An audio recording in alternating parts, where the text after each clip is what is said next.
Hello friends, स्वागत है आपका हमारे यूट्यूब चैनल में। आज अपन देखने वाले हैं जो मैथ है उसका मॉडल पेपर है। ठीक है, इसमें 30 क्वेश्चंस रहेंगे जो कि सेम रीड के लेवल के रहेंगे और आप देखना कि आपके इस मॉडल पेपर में कितने क्वेश्चन सही हुए हैं। तो स्टार्ट करते हैं पहले क्वेश्चन से। देखिए आपके सामने पहला क्वेश्चन है। ये कह रहा है कि बड़े से बड़ा ऋण पूर्णांक है। तो देखिए आपके सामने 4 ऑप्शन है, 0, 1, -1 और ज्ञात नहीं कर सकते। तो देखिए अगर बड़े से बड़ा ऋण पूर्णांक है तो वो -1 ही है। क्यों? क्योंकि -1 के बाद आएगा -2, -3 और इधर साइड में आप जितने भी चलेंगे वो हमेशा जो भी पूर्णांक होगा वो -1 से तो छोटा ही होगा। अगर -3 की बात करें तो -2 से छोटा होगा। इस प्रकार जो दाएं में जो पूर्णांक होगा वो हमेशा बाएं वाले पूर्णांक से छोटा होगा। तो सबसे बाएं में कौन आ रहा है? -1। तो इसीलिए इसका आंसर हो जाएगा -1, यानी ऑप्शन नंबर 3 अपना आंसर हो जाएगा। सेकंड नंबर क्वेश्चन की तरफ चलेंगे कि 31 से 90 तक की सम संख्याओं का योग ज्ञात करना है। अब देखिए सॉल्यूशन करेंगे इसका। 31 से 90 तक, तो 31 से अगर 90 तक देखें तो 32 से 90 तक हो गया, क्योंकि सम संख्या 31 के बाद 32 ही आएगी। अब देखिए अगर आप सिंपल तरीके से देखें तो 32 और 90 के बीच में आपको देखना है कितनी संख्या सम होंगी। उसके लिए आप क्या कर सकते हैं, समांतर श्रेणी का आप प्रयोग करेंगे। समांतर श्रेणी में ये तो प्रथम पद हो गया, इसके बाद क्या आएगा? 34, वो द्वितीय पद हो गया, और 90 क्या हो गया? अंतिम पद हो गया। अंतिम पद को कहते हैं एल, प्रथम पद को कहते हैं ई। और जो सार्वंतर होता है ना, सार्वंतर होता है इसका और इसका ऋणात्मक मान। तो 34 - 32 करेंगे तो ये आ जाएगा 2, यानी सार्वंतर आ गया अपना 2। तो इसका फॉर्मूला होता है L बराबर A + n - 1 × D। n मतलब हमें संख्या निकालनी है कि 32 से और 90 के बीच में कितनी संख्या होंगी जो कि सम संख्या होंगी। 90 + 32 बराबर आ जाएगा, प्लस n कितना है अपना ज्ञात करना है, d कितना है 2। ठीक है, इस पूरे को सॉल्व करेंगे अपन तो देखिए ये आ जाएगा 45 = 16 + n - 1। n को इधर ले जाएंगे तो n इसमें 15 + n हो जाएगा और ये हो गया 45। यहाँ से अपन देखेंगे कि n बराबर हो जाएगा 45 - 15, यानी ये हो जाएगा 30। ठीक है, अपन को पता है कि समांतर श्रेणी में योग का फॉर्मूला होता है Sn बराबर n/2 A + L। ठीक है, जब अंतिम पद दिया हुआ, ठीक है, अंतिम पद दिया हुआ हो तो इसका एक फॉर्मूला होता है। तो यहाँ पे n की जगह पे धर देंगे अपन 30, 2 पहले से ही है। a कितना है अपना 32 प्लस l कितना है 90। इसको कर लेंगे सॉल्व, ये आ गया 15 गुणा, इसको जोड़ देंगे तो ये 2, 1 से 22, इससे इसको गुणा कर देंगे। देखिए ये 30, ठीक है, 3, ये 30, 33, फिर 3 और ये 18, यानी 1830 आ गया उन सभी संख्याओं का योग जो कि 90 से और 32 से और 90 के बीच में जो भी सम संख्याएं होंगी उनका। तो इसमें जो ऑप्शन नंबर 4 है वो अपना आंसर हो जाएगा 1830। चलेंगे नेक्स्ट क्वेश्चन की तरफ। देखिए क्वेश्चन नंबर 3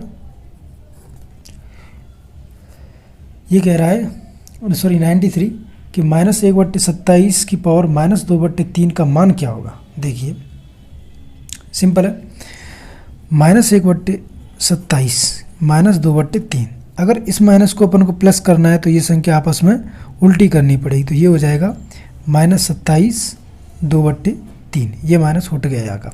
देखिए ये है घनमूल, अगर 27 का घनमूल करेंगे तो क्या आएगा -3। बाद में क्या लग रहा है वर्ग, अब इसका कर देंगे वर्ग तो ये आ जाएगा 9, यानी ऑप्शन नंबर 4 अपना आंसर हो जाएगा। चलेंगे अगले क्वेश्चन की तरफ। देखिए 95 नंबर क्वेश्चन क्या कह रहा है कि 3 संख्याएं हैं 2, 3 और 5 जो कि अनुपात में है। यदि उनका महत्व व भार है तो सबसे बड़ी संख्या। अब आपको पता है, मान लीजिए आप सार्व अनुपात x है, देखिए मान सकते हैं। तो संख्या क्या बन गई 2x, 3x और 5x। अगर इन तीनों संख्याओं का अगर मसा पर लेंगे अपन, ठीक है, तो कितना आएगा? देखिए तीनों संख्याओं का अगर मसा पर लेंगे तो वो आएगा x, क्योंकि कोई भी चीज़ कॉमन नहीं है। जबकि हमको दिया है मसा पर 12, तो ये इसके बराबर हो गया, तो x बराबर कितना आ गया 12। अब वो पूछ रहा है सबसे बड़ी संख्या। देखिए इन सभी में सबसे बड़ी कौन है 5x, तो 5 × 12 यानी 16। तो अपना आंसर आ जाएगा 16, यानी ऑप्शन नंबर 1 अपना आंसर हो जाएगा। ठीक है, चलेंगे नेक्स्ट क्वेश्चन की तरफ। क्वेश्चन नंबर 96, 3 अंकों की दो संख्याओं का मसा 21 है तथा उनके गुणनफल 15,435 है, वे संख्याएं क्या हैं? देखिए ऐसे क्वेश्चन को करने में आपको ऑप्शन का यूज़ करना पड़ेगा अगर आप जल्दी से जल्दी करना चाहते हैं तो मान लीजिए, देखिए वो कह रहा है कि मल्टीपल कितना आना चाहिए 15,435। तो देखिए पहले ऑप्शन को आप देखेंगे तो इन दोनों का मल्टीप्लाई करने पर कभी लास्ट में 5 नहीं आ सकता, तो ऑप्शन नंबर 1 को तो आप काट दो। ऑप्शन नंबर 2 पर चलते हैं, ये हो सकता है। ऑप्शन नंबर 3 भी नहीं हो सकता और ऑप्शन नंबर 4 हो सकता है। तो देखिए अपन करेंगे 2 और 4 को चेक। 2 को करते हैं, देखिए मसा नहीं निकालेंगे, डायरेक्ट पहले मल्टीप्लाई करके देखते हैं। तो इंटू 103 इन दोनों का मल्टीप्लाई करेंगे तो देखिए क्या आएगा। तो देखिए मल्टीप्लाई करने पर आया अपना 14,935, जो कि ऑप्शन में नहीं है। तो इसका मतलब अपना ऑप्शन नंबर 4 ही आंसर हो जाएगा, आप चेक करके देख सकते हैं। चलेंगे नेक्स्ट क्वेश्चन की तरफ। देखिए क्वेश्चन नंबर 97 क्या कह रहा है? यदि 20 मजदूर किसी तालाब को 60 दिन में खोदते हैं तो 10 मजदूर उस तालाब को कितने दिनों में खोदेंगे? इसका फॉर्मूला होता है M1D1H1/W1 बराबर M2D2H2/W2। यहाँ पर M होता है मैन यानी आदमी, D होता है डे यानी दिन, H होता है आवर यानी घंटे और W होता है कार्य। इसको वेजेस भी बोलते हैं, कार्य भी कह सकते हैं, मजदूरी भी कह सकते हैं। ठीक है, तो बस आपको ऑप्शन से रखना है। देखिए 20 मजदूर हो गए, 60 दिन हो गए, 10 मजदूर हो गए और दिन पूछ रहा है, तो 0 से 0 को काट देंगे, इन दोनों का गुणा कर देंगे तो ये आ जाएगा 120 डेज। ठीक है, तो ऑप्शन नंबर अपना हो जाएगा 2। चलेंगे नेक्स्ट क्वेश्चन की तरफ। देखिए क्वेश्चन नंबर 98 क्या कह रहा है कि 13 संख्याओं का औसत 41 है, उसमें से प्रथम 7 संख्याओं का औसत 38 है तथा अंतिम 7 संख्याओं का औसत 48 है, तो 7वीं संख्या क्या होगी? ठीक है, तो देखिए आपको जो दिया है उसको देखिए, 13 संख्याओं का औसत 41 है। ठीक है, तो टोटल नंबर कितना हो गया अपना? ये हो गया 533, ये टोटल हो गया। ठीक है, अब वो कह रहा है कि प्रथम जो 7 संख्याएं हैं उनका औसत कितना है 38। प्रथम 7 संख्याएं अगर औसत 38 है तो कुल संख्या कितनी होगी 266। ठीक है, अंतिम 7 का औसत 48 है तो उन संख्याओं का योग कितना हो गया 336। देखिए इन दोनों का योग कर लेंगे, ये तो पहले से ही टोटल दिया है, इन दोनों का योग कर लेंगे तो ये आ जाएगा 602। देखिए इन दोनों का टोटल किया 602 आया है, लेकिन उसने टोटल दिया है 533। अब 533 को इसमें से घटा देंगे तो ये आ जाएगा अपना 69। ठीक है, और यही ऑप्शन में दिया अपना ऑप्शन नंबर 4, यानी जो 7वीं संख्या है वो कितनी है 69। ठीक है, अब चलेंगे नेक्स्ट क्वेश्चन की तरफ। Question number 99। देखिए 99 क्या कह रहा है कि यदि x किसी काम को d दिनों में कर सकते हैं तब x + 2 व्यक्ति उसी काम को कितने दिनों में कर सकेंगे? देखिए वही MDH लगाना है, x किसी काम को d दिनों में कर सकते हैं तो x + उसी काम को कितने दिनों में कर सकेंगे। तो इसका इससे क्या करेंगे, नीचे से भाग दे देंगे तो ये आ जाएगा XD/x + 2 बराबर d। यही हमको पूछा है, तो ऑप्शन नंबर पहला ही आंसर हो जाएगा। चलेंगे क्वेश्चन नंबर 100। 9 वस्तुओं का क्रय मूल्य 10 वस्तुओं के विक्रय मूल्य के बराबर है तो लाभ या हानि। काफ़ी अच्छा क्वेश्चन है, हर बार ऐसा क्वेश्चन आता है। तो देखिए 9 वस्तुओं का क्रय मूल्य यानी CP बराबर 10 वस्तुओं के विक्रय मूल्य यानी SP के बराबर है, तो लाभ या हानि देखना है आपको। तो देखिए इसको यहाँ पे ले जाएंगे और इसको यहाँ पे ले आएंगे, यानी वज्र गुणा से। तो CP बट्टे SP बराबर 10/9। अब देखिए CP के सामने है 10 और SP के सामने है 9, यानी विक्रय मूल्य कम है, क्रय मूल्य अधिक है। तो इसका मतलब हमको क्या हो गई, हानि। कितने रुपए की, 1 रुपये की। 10 में से 9 गया तो 1 रुपये की। क्रय मूल्य कितना है, 10। क्रय मूल्य कितना है, 10। अब अपन को निकालना है हानि प्रतिशत।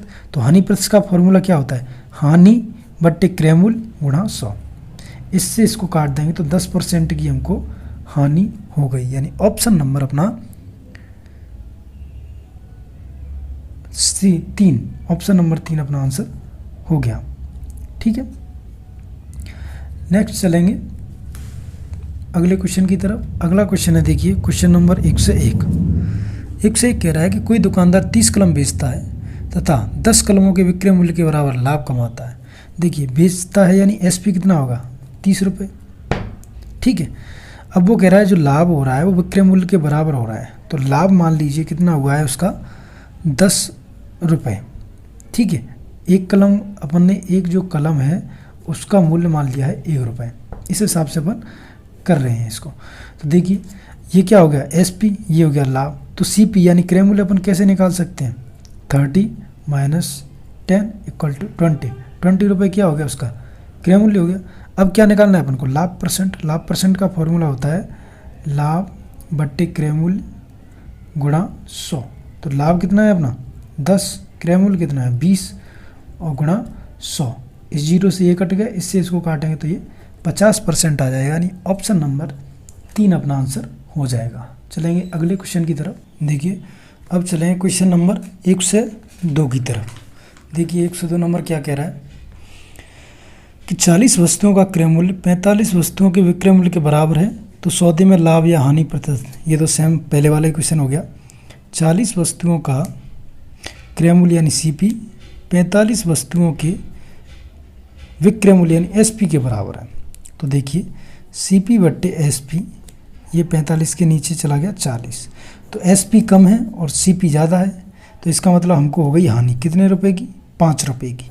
कितने पर, 45 पर, गुणा 100। देखिए ये हो गया हानि, ये हो गया क्रय मूल्य और ये हो गया 100 का गुणा। तो ये क्या हो गया, हानि प्रतिशत निकल आया। इससे इसको काटेंगे 9 बार और 9 का 100 में भाग देंगे तो ये हो जाएगा,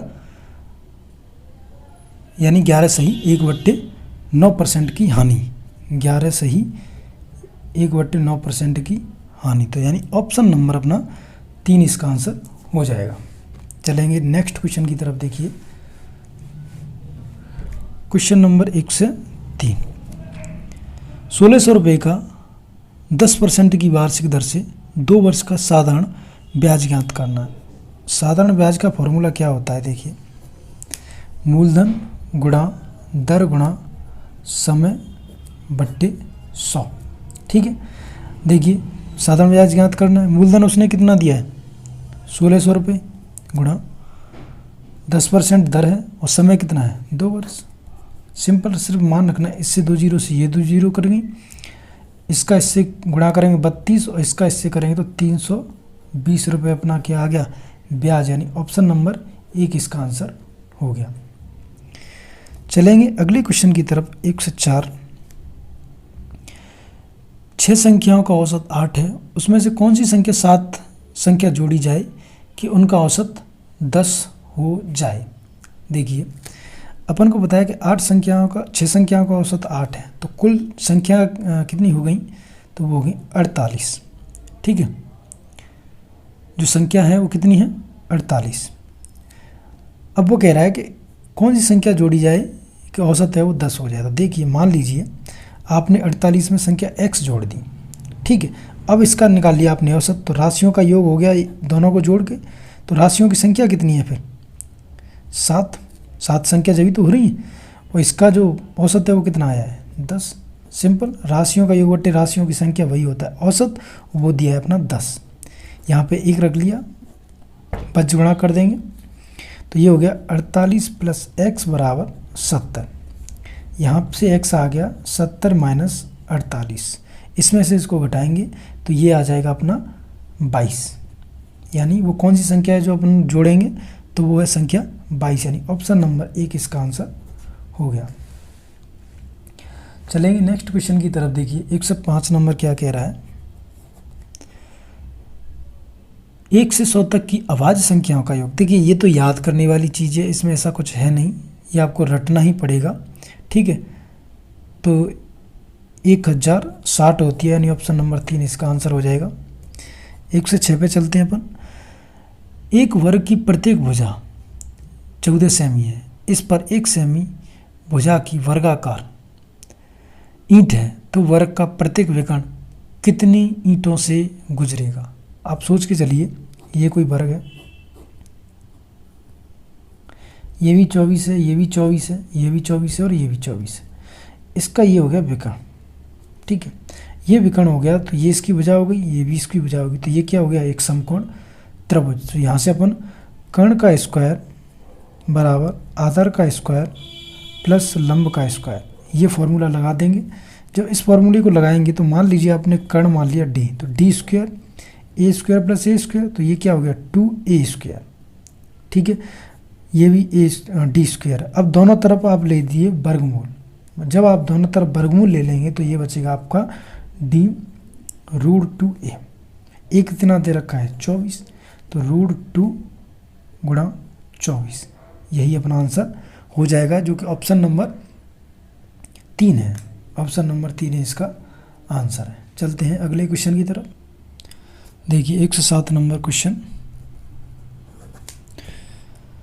किसी वृत्त की 7 सेमी त्रिज्या के द्वारा परिधि पर अंतरित चाप की लंबाई 10 सेमी है, तो त्रिज्या खंड का क्षेत्रफल ज्ञात कीजिए। देखिए ये मान लीजिए कोई वृत्त है, ये इसकी त्रिज्या है 7 सेमी, ठीक है, ये भी 7 सेमी हो गया, और चाप की लंबाई, ये जो चाप है उसकी लंबाई क्या है 10 सेमी।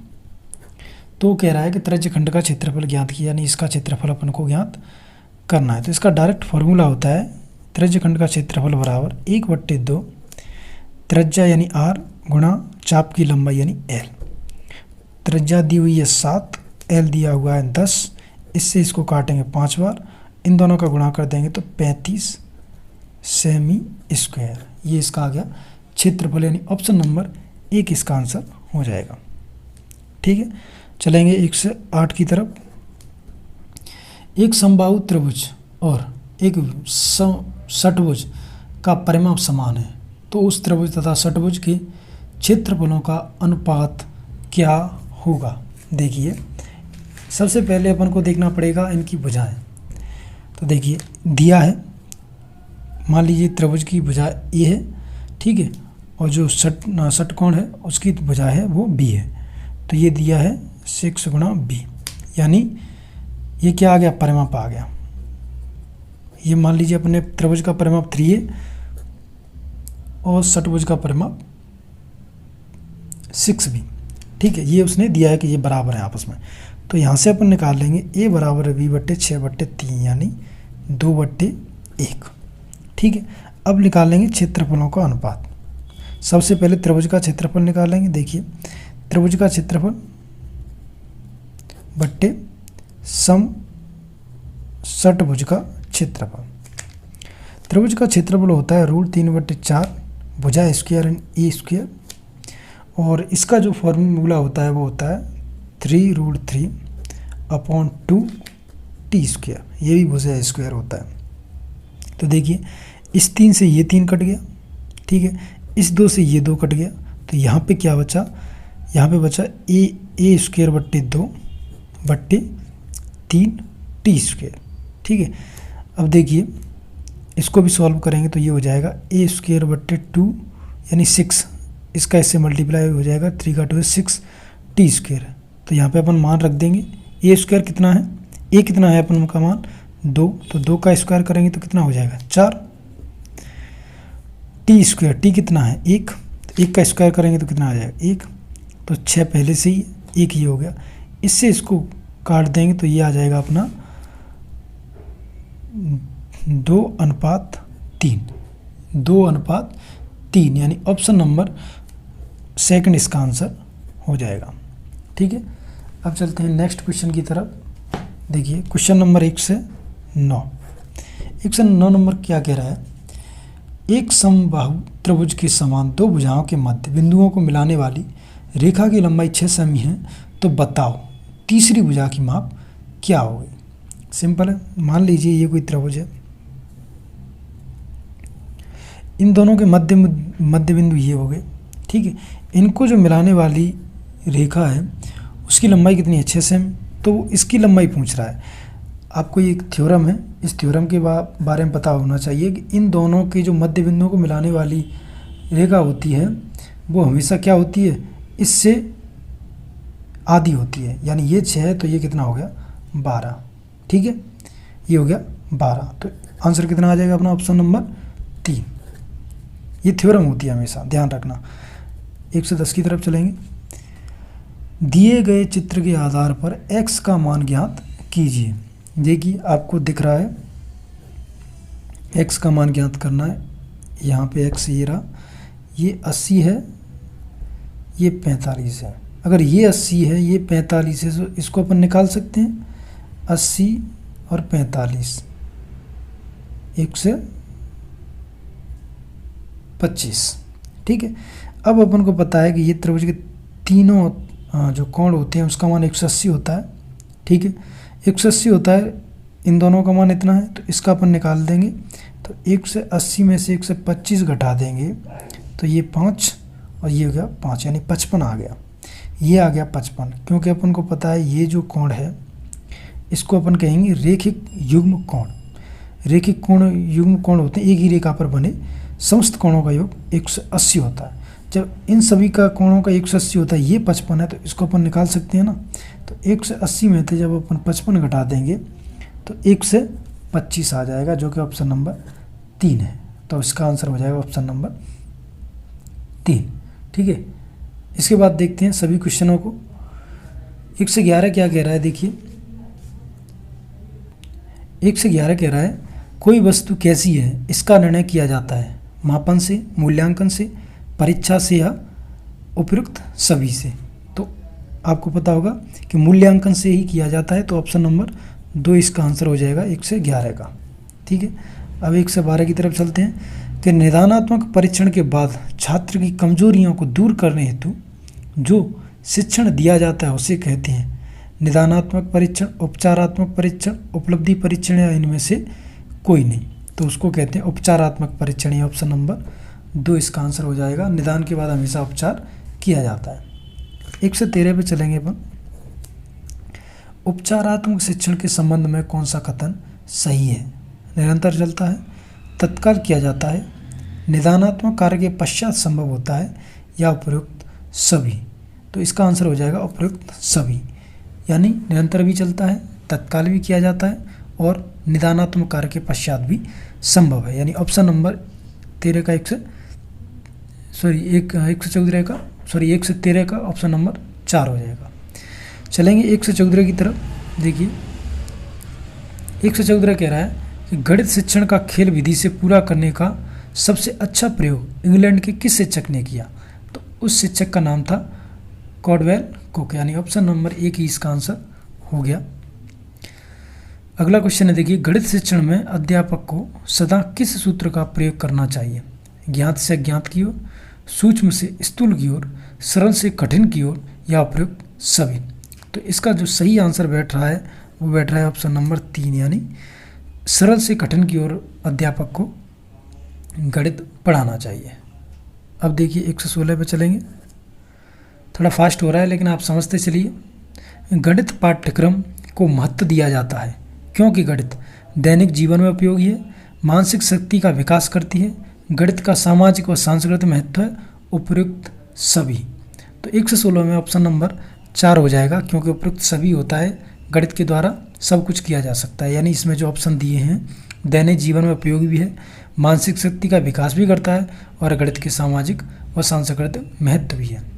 1 से 17 पे चलेंगे कि गणित में पहचानना कौशल किसके लिए उपयोगी है। देखिए निरीक्षण करना, चित्र बनाना, वर्गीकरण करना या फिर संग्रहण करना।